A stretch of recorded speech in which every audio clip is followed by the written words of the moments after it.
इस पे कुछ क्या हो रहा है? जो दुकानें हैं वहाँ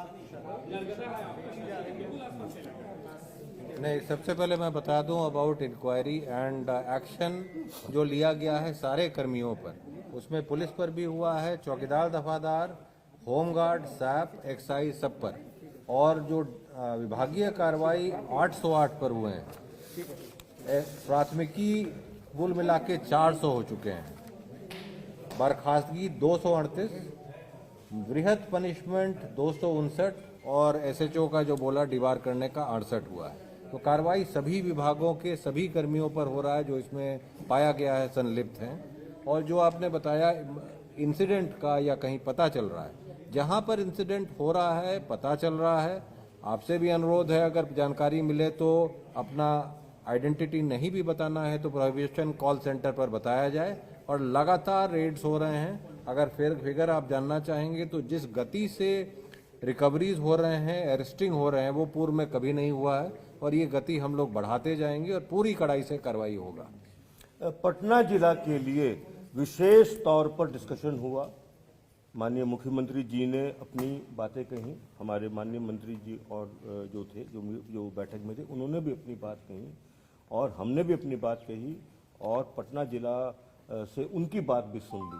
एक बात बिल्कुल क्लियर है कि पटना जिला को अलग से देखते हैं क्योंकि वो राजधानी है, वो पूरे जो प्रशासन पूरे सरकार की छवि होती है, तो पटना जिला को हम लोग विशेष तौर पर देखकर और उसमें और मजबूती से और अच्छे तरीके से इसमें कार्रवाई करेंगे, इसको इम्प्लीमेंट करेंगे और जो लोग भी इसमें रास्ते में आने की कोशिश करेंगे उनके खिलाफ हम बहुत सख्त कार्रवाई करेंगे, चाहे कोई भी। कई अफसरों को तो रैंकिंग में अच्छे मार्क्स देगा, उसके बावजूद उन जिलों में शराब मिले, तो इस तरह के रैंकिंग का मतलब क्या है? देखिए, ये जो प्रोसेस है ना, ये ऑनगोइंग है ना। जैसे मैंने अभी आपको उदाहरण दिया है कि आदमी हमने गिरफ्तार करके एक बार भेज दिया, तो ये मान के नहीं चला जा सकता कि वो आदमी जो है दोबारा उस काम में नहीं रहेगा, वो तो बेल करा के दोबारा रह रहा है। इसलिए ये तो लगातार चलने वाली चीज है, इस पे किसी एक समय पर रुकेगा नहीं कभी भी, और एक समय पर जो है दोबारा उसको जांच करके और आगे लगातार कार्रवाई करनी ही पड़ेगी। क्योंकि मैंने इसीलिए उदाहरण दिया आपको। ऐसा भी देखा गया है शराब तस्करी ये है उसके डर से पुलिस वाले वहां नहीं जा पाते। बहुत जगहों पे ऐसा देखा गया है कि जो शराब तस्करी करते हैं उनके डर से पुलिस वाले नहीं जा पाते हैं।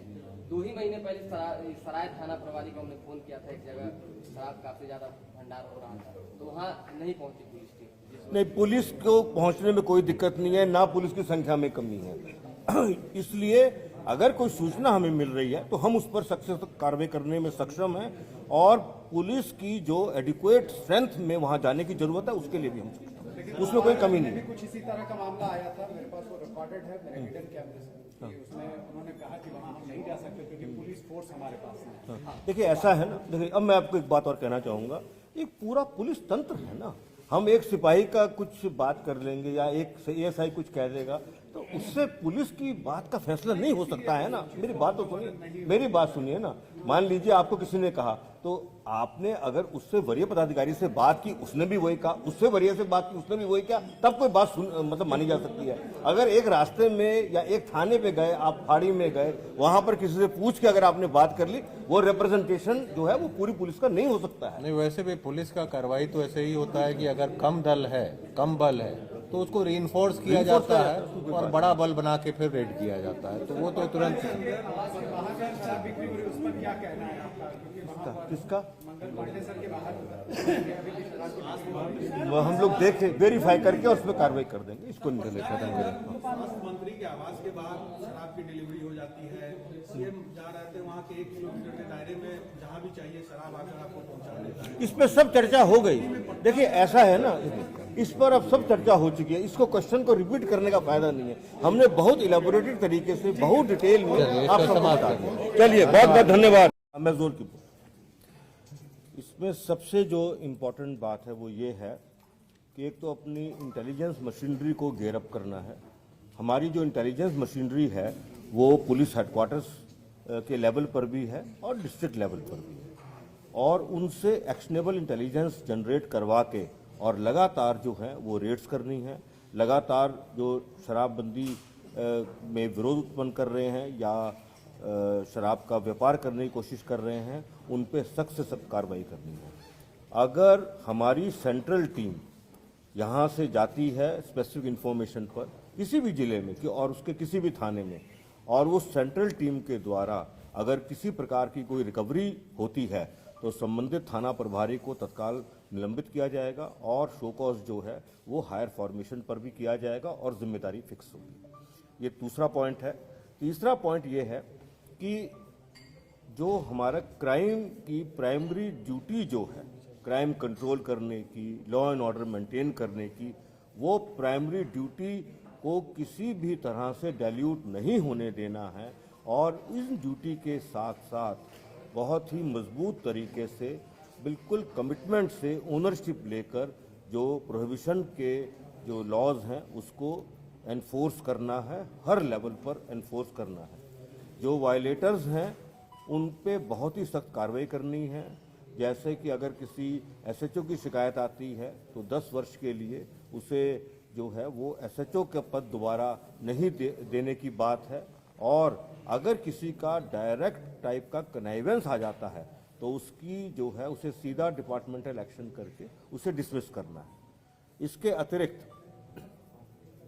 मुख्यालय लेवल पर हर ऑल्टरनेट डे पर DGP, ACS home, excise commissioner हैं और आईजी प्रोहिबिशन है, उनके स्टाफ हैं, उनको रिव्यू करते रहना है कि जो भी डायरेक्शंस दी जा रही हैं वह डायरेक्शन किस हद तक जमीन पे उतर रही हैं और इंश्योर करना है कि जो भी डायरेक्शन दी जा रही हैं वो हर हालत में जमीन पर उतरे।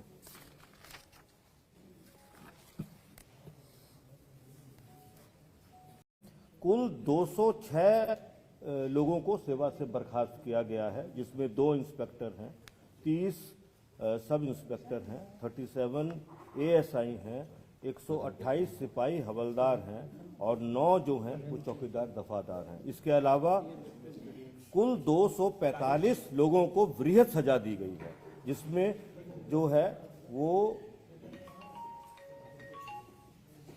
जिसमें हमारे सब इंस्पेक्टर्स भी हैं, इंस्पेक्टर्स भी हैं और इसके अंदर सैनी भी हैं, सिपाही भी है और हवलदार भी है। इसके अतिरिक्त वर्तमान में अभी 654 डिपार्टमेंटल एक्शन अभी भी चल रहे हैं। इसके अलावा कुल 4 इंस्पेक्टर्स, 46 पुलिस सब इंस्पेक्टर्स, 46 एएसआई, 168 सिपाही हवलदार, 60 चौकीदार दफादार, इन सबके खिलाफ कुल 324 प्राथमिकी दर्ज की गई और जिनमें से 257 में आरोप पत्र समर्पित कर दिया। तो जब आरोप पत्र चला जाता है तो डिपार्टमेंटल एक्शन में डिसमिसल होता है।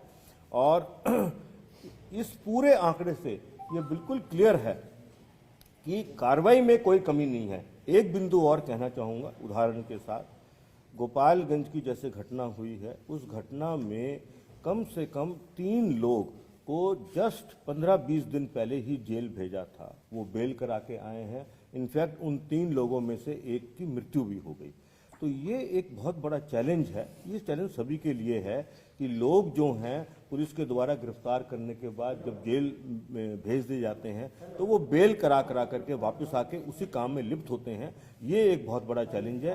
बिल्कुल इसी तरह का केस जो है वो कैमूर जिला में भी देखने को मिला था कि कुछ कैमूर जिला के और 1-2 उत्तर प्रदेश के लोग थे जिनको पुराने केस में घटना होने के 1 महीने से भी कम अवधि में जेल में भेजा था। वो बेल करा के दोबारा आए और दोबारा आने के बाद फिर उन्होंने जो है वो शराब बांटने का काम किया, लेकिन वो जो शराब थी उसमें जो मिथाइल अल्कोहल की क्वांटिटी जो है वो पाई गई, जिसकी वजह से लोगों की मृत्यु हुई।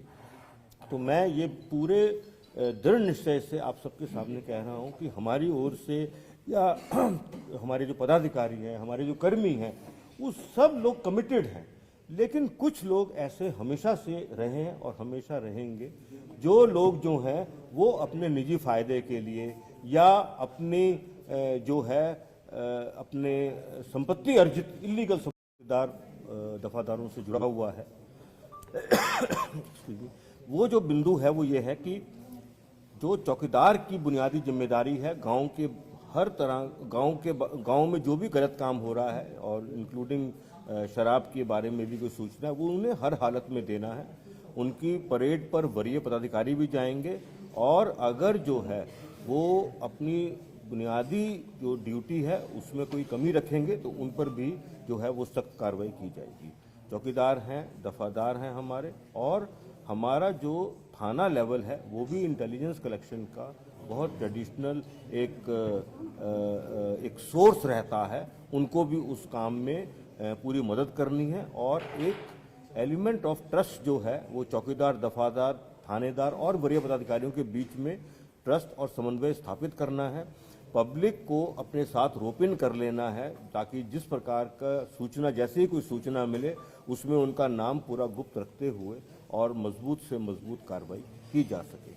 यही अभी बुनियादी बातें हैं, इन पर जो डायरेक्शंस हैं वो दिए गए हैं। इनका इम्प्लीमेंटेशन बिल्कुल सीरियसनेस से और इसके वायलेटर्स पे बहुत सख्त कार्रवाई करने की जो निर्णय हैं वह हुए हैं। निर्णय ये पहले भी थे, इनका इम्प्लीमेंटेशन पहले भी हुआ है। अब इन निर्णयों पर और सख्ती से इम्प्लीमेंटेशन करने की